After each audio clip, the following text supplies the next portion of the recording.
My name is Jo Malone, and I am an entrepreneur and a fragrance creator and a storyteller with scent.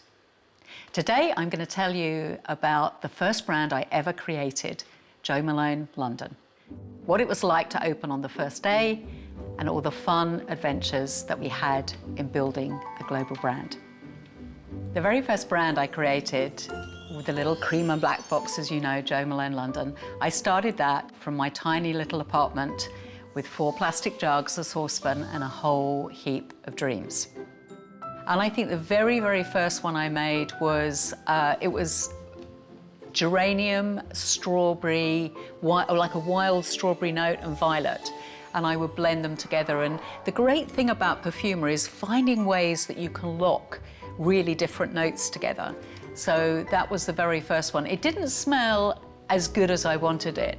And so I would take it and I would, almost like playing a piano, add notes in, take notes out, give a beat to the fragrance and find it. And I created a wonderful wild strawberry note from that.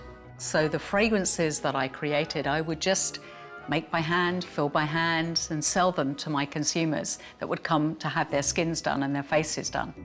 Because I was a beautician in the very beginning.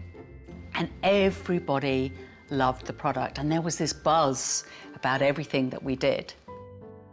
And one lady one day bought 100 bottles. It was amazing. I stood in the kitchen, filled them all by hand, labeled them. And they sat at a place at a party that she was holding. And within 1 month, 86 out of 100 people were desperate to buy the product. They thought it was a really big, full-on brand, but it wasn't.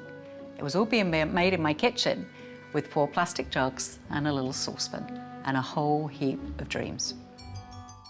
But those 100 people grew and grew and grew until the point where my husband Gary and I, who were business partners, as well as husband and wife and best friends, we decided to open our first little shop in 154 Walton Street.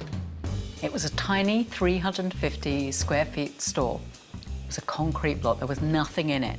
And as I opened the door, I saw the vision of the store that I wanted to create. Within 6 weeks, we were open, and it was opening day. The Financial Times, a newspaper in the UK, had printed that we were open 48 hours earlier than we were meant to be. So that night, my husband and I were in the store, painting the shelves, drying it with hair dryers to try and get the paint to dry before the morning. I put all the merchandise on the store, closed the door, and knew the next morning that we would open the door and we would be shopkeepers for the first time. 9 o'clock, I got to the store in 154 Walton Street, and there was a long queue all the way down the street waiting for us to open our doors. It was just so exciting. Opened the door and in we went, and we started trading within minutes. Unfortunately, it took a while because all the paint had dried overnight and all the bottles were stuck to the shelves. So there we were with screwdrivers trying to get everything off of the shelves.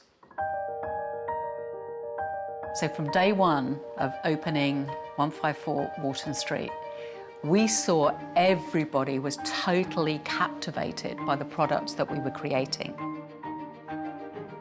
And every day I would sit and I would look at the figures that we were bringing in, and every day, it might have only been £1 or 1 penny, but not one day did we drop below the previous day. It was an incredible moment of growth.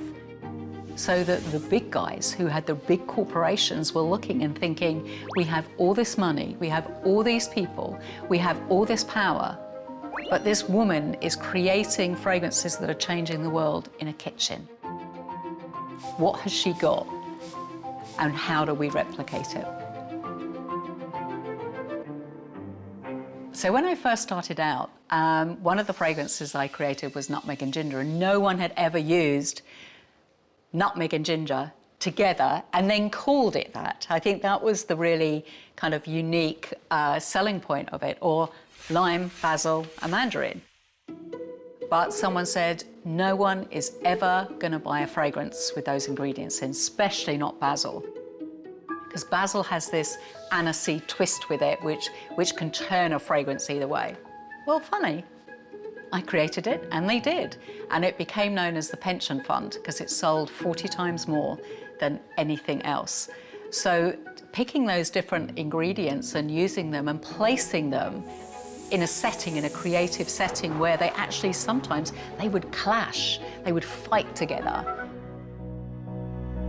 I didn't just take nice, neat little fragrances and put them in a bottle and expect it to sell. I took things that collided. I took things that were aggressive and then soft all at the same time. And it worked, and it captivated and really challenged people's creativity.